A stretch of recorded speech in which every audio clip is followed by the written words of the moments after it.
Gold trusted gold buyers తాకట్టులో ఉన్న బంగారాన్ని విడిపించి ఈ రోజు ఉన్న మార్కెట్ ధరకే కొనబడును. మరిన్ని వివరాలకు సంప్రదించండి 77107720. కడపలో రెండవ రోజు మహానాడు ప్రతినిధుల సభ జరుగుతుంది. పెద్ద సంఖ్యలో కార్యకర్తలతో చేరుకున్నారు. నిన్నటి రోజున ఇవాళ తీర్మానాలు ప్రవేశపెట్టిన పరిస్థితి ఉంది. ఇవాళ నామినేషన్ కూడా దాఖలు చేశారు రాష్ట్ర జాతీయ స్థాయి నాయకత్వాన్ని ఎన్నుకునేందుకు. ఈ నేపథ్యంలోనే పెద్ద సంఖ్యలో ప్రతినిధులు వచ్చినట్టు పరిస్థితి. మనతో మాట్లాడడానికి కొంతమంది ప్రతినిధులు ఉన్నారు. సార్ చెప్పండి, ఎక్కడి నుంచి వచ్చారు, ఎలా జరుగుతుంది సార్? మేము తిరుపతి జిల్లా గూడూరు కాన్స్టిట్యూన్సీ వచ్చామండి. చిట్టమూరు మండలం తెలుగుదేశం పార్టీ మండల ప్రెసిడెంట్ నేను. ఈరోజు మేము గత 2 రోజుల నుంచి ఇక్కడే ఉన్నాం. ఈరోజు కూడా బ్రహ్మాండంగా ఊహించిన దానికంటే 3 రేటు అంటే 30,000 మంది అనుకున్నా. దాదాపు ఈరోజు 1,00,000 మంది దాకా 1,00,000 మంది పైగా ఈరోజు రెండో రోజు మహానాడు కార్యక్రమం రావడం జరిగింది. బ్రహ్మాండం తెలుగుదేశం పార్టీకి జరిగే పండుగ ఈ 3 రోజులు మే 27, 28, 29 తేదీలు అంటే తెలుగుదేశం పార్టీలో పనిచేసే ప్రతి కార్యకర్త కూడా ఇది ఒక పండుగలు. అందరికీ దేశవ్యాప్తంగా సంక్రాంతి పండుగలు వస్తే తెలుగుదేశం పార్టీ కార్యకర్తలకి మే 27, 28, 29 నికరమైన పండుగలు వస్తాయని మేము తెలియజేస్తాం. ఏర్పాట్లన్నీ మామూలుగా సంవత్సరం కంటే ఈసారి అద్భుతంగా ఉన్నాయి. మామూలుగా కడప అంటే ఏందో నిరూపించారు. ఏర్పాట్లు బ్రహ్మాండంగా ఉన్నాయి. భోజనాలు కానీ వసతి కానీ అంత బ్రహ్మాండంగా ఉన్నాయి. కార్ పార్కింగ్ కానీ ప్రతి ఒక్కటి నీట్గా చేశారని మేము భావిస్తాం. మొదటిసారిగా కడపలో జరగడాన్ని ఎట్టో చూడాలి. ఇది ఒక సవాలుగా తీసుకున్నాడు లోకేష్ బాబు గారు. ఇక్కడ మహానాడు జరపడం అంటే చాలా వైసీపీ పార్టీకి ఒక ఇది కత్తిపోటు లాంటిది. ఇది మన పార్టీకి ఒక బలమైన ఇది కాబట్టి ఇక్కడ పెట్టడం జరిగింది. లోకేష్ బాబు గారికి, ముఖ్యమంత్రి చంద్రబాబు నాయుడు గారికి అభివృద్ధి మీద సంక్షేమం మీద ఎక్కువ కాన్సన్ట్రేషన్ ఉంటుంది. కొన్ని శక్తులు చాలా అడ్డుకోవాలని చూస్తూ ఉన్నాయి. నిన్న 30,000, 20,000 మంది వచ్చారు, 10,000 మంది, నిన్న 1,00,000 మంది వచ్చారు, ఈరోజు 1,00,000 మంది వచ్చారు. ప్రతిరోజు రేపు 4,00,000 మంది వస్తారు. ఈరోజు మహానాడు జరుగుతుందంటే మాకు తెలుగుదేశం పార్టీ నాయకులకి పండగ ఇది. మా ఎమ్మెల్యే గారు రేపు 5,000 మందిని తరలిస్తూ ఉన్నాడు. గూడూరు ఎమ్మెల్యే గారు పాసిం సునీల్ కుమార్ ఆధ్వర్యంలో 5,000 మందిని మన మహానాడుకు తరలిస్తూ ఉన్నారు. కాబట్టి ఈ పండుగని మేమందరం కూడా ఘనంగా జరుపుకోవడానికి కారణం లోకేష్ బాబు గారు, ఎన్టీ రామారావు గారు, నారా చంద్రబాబు నాయుడు గారు, పాసిం సునీల్ కుమార్ ఆధ్వర్యంలో మేము చాలా సంతోషంగా ఈ పండుగకు వచ్చి జరుపుకుంటా ఉన్నాం. భోజన ఏర్పాట్లు ఎలా ఉన్నాయి? భోజన ఏర్పాట్లు అద్భుతంగా ఉన్నాయి. ప్రతి ఆనవాయితీకి వస్తున్నట్టు మహానాడులో మాకు స్పెషల్గా ఈరోజు భోజన వసతులు బాగా కల్పించారు. మేమందరూ సంతృప్తిగా ఉన్నాం.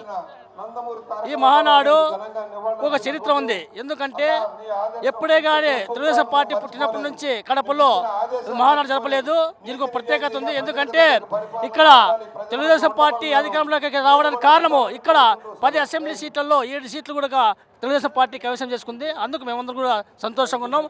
ముందు కూడా వచ్చే ఎన్నికల్లో 10కి 10 సీట్లు కూడా సాధిస్తామని కూడా సందర్భంగా తెలియజేస్తాం. మొదటి రోజు భోజనాలు ఏమేమి వడ్డించారు? ఎలా? మొదటి రోజు చికెను, గుడ్డు, పలావు, అన్నము, పప్పు, రసము, పెరుగు, మొత్తం ఐటమ్స్ సూపర్గా ఉన్నాయి.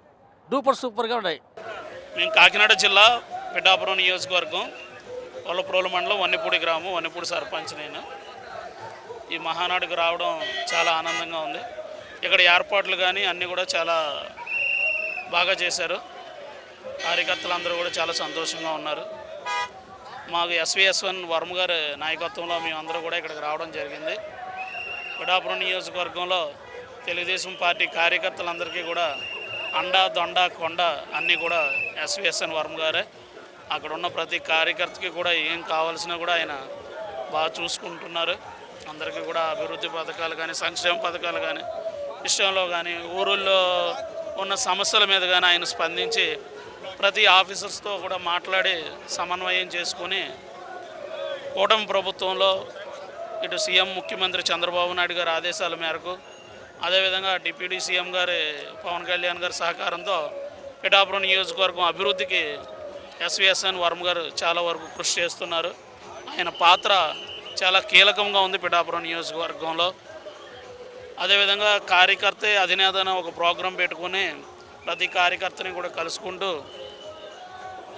చంద్రబాబు గారి ఆదేశాల మేరకు కానీ, నారా లోకేష్ గారి ఆదేశాల మేరకు కానీ ప్రతి కార్యకర్తని అధినేతగా చూస్తూ ప్రతి కార్యకర్తకి ప్రత్యేక స్థానం ఇస్తూ కూడా ప్రతి కార్యకర్తను బాగా చూసుకుంటున్నారు. అదేవిధంగా పిఠాపురం అభివృద్ధిలో SEZ అభివృద్ధి కానీ, పెట్రో కారిడార్ కానీ సంబంధించిన, అలాగే ఏలేరు ఫేజ్ 2 కానీ, అదేవిధంగా పురుషోత్తపట్నం ఎత్తిపోతల పథకం కానీ ఇలా అనేక సమస్యలు అన్నింటిలో పరిష్కారానికి ఆయన అంతటా ఆయన చాలా వరకు కృషి చేస్తూ పిఠాపురం నియోజకవర్గం అభివృద్ధికి పాటుపడుతున్న మా వరం గారి ఆదేశాల మేరకు మేము ఇక్కడికి రావడం జరిగింది. ఇక్కడ రావడంలో మేము అందరూ కూడా చాలా సంతోషంగా ఉన్నాం. Thank you very much. మేము చిత్తూరు నుంచి వచ్చామండి. మాకు ఈరోజు చాలా పెద్ద పండుగ, కని విని ఊహించని పెద్ద పండుగ మాకు ఇది. మన ఎన్టీ రామారావు గారు ఎలా అయితే మహిళలకి పెద్దపీట వేశారో అదేవిధంగా మన చంద్రబాబు నాయుడు గారు కూడా నిన్ననే వేశారు. ఎప్పటి నుంచో మన రామారావు గారు మహిళలకి ఎలా ఇచ్చారో అలానే మాకు పెద్దపీట వేశారు. ఇప్పుడు మా లోకేష్ బాబు గారు కూడా అలాగే వేశారుననే మేము నమ్ముతా ఉన్నాము, నమ్మకం ఉంది. వై నాట్ 175 అన్న గడ్డ మీద మేము ఈరోజు మహానాడు జరుపుకొని మా తెలుగుదేశం పార్టీ సత్తా చూపించుకోవాలని ఈరోజు మేము మహిళలందరం కదిలి వచ్చాము. జై తెలుగుదేశం, జై చంద్రబాబు. ఈరోజు కడపలో మాకు మహానాడు చేసుకోవడం వల్ల చాలా ఆనందంగా ఉంది, చాలా అద్భుతంగా జరుగుతుంది. జై తెలుగుదేశం. ఈరోజు మేము ఇక్కడ ఈ మహానాడుకు రావడానికి ఇక్కడ అందరికీ వచ్చిన మా కార్యకర్తలకు మన చంద్రబాబు గారు అయితే దాదాపుగా ఏదో తక్కువగా జనాలు వస్తున్నారు అనుకునే వాళ్ళు దాదాపుగా 30,000, 25,000 అంచనా చేసుకొని చేశారు. కానీ ఇక్కడ మొదటి రోజు దాదాపుగా 50,000 జనాభా పైబడి వచ్చారు. ఈరోజు దాదాపుగా 80,000 పైబడి ఇక్కడ జనాలు రావడం జరిగింది. ఎందుకంటే ఈ మన రాష్ట్రంలో జరుగుతున్న అభివృద్ధి గురించి, ఎందుకంటే మన రాష్ట్రం ఏమైపోతుందో అనే టైంలో మన బాబు గారు వచ్చి ఈ మన రాష్ట్రాన్ని అభివృద్ధి చేస్తున్నారు. ఎవరే కానీ సంక్షేమ పథకాల గురించి ఆలోచన చేసేవాళ్ళు లేరు. ఊరికే ఈ ప్రతిపక్ష నాయకులు ఆ పథకం లేదు, ఈ పథకం అంటారు. ప్రజలు ఏ ఒక్కరు ఏ పథకాలు అడగలేదు, నాకు అది రాలే ఇది రాలే అనలేదు. అభివృద్ధి కోరుకుంటున్నారు. మాకు రోడ్లు వస్తున్నాయి, మాకు పోలవరం అవుతుంది, మాకు అమరావతి అవుతుంది అని మన చంద్రబాబు నాయుడు అభివృద్ధి తీసుకుపోయే విధానంలో ప్రజలు ఏమీ ఆశ లేదు. నాకు పింఛన్ రాలే, నాకు అమ్మఒడి రాలే, నాకు రైతు భరోసా ఎవరు ఏమీ అడగలే. ఇదంతా ప్రతిపక్షాల కుట్ర. ప్రజలైతే ఏ ఒక్కరు ఏది ఆశ లేదు.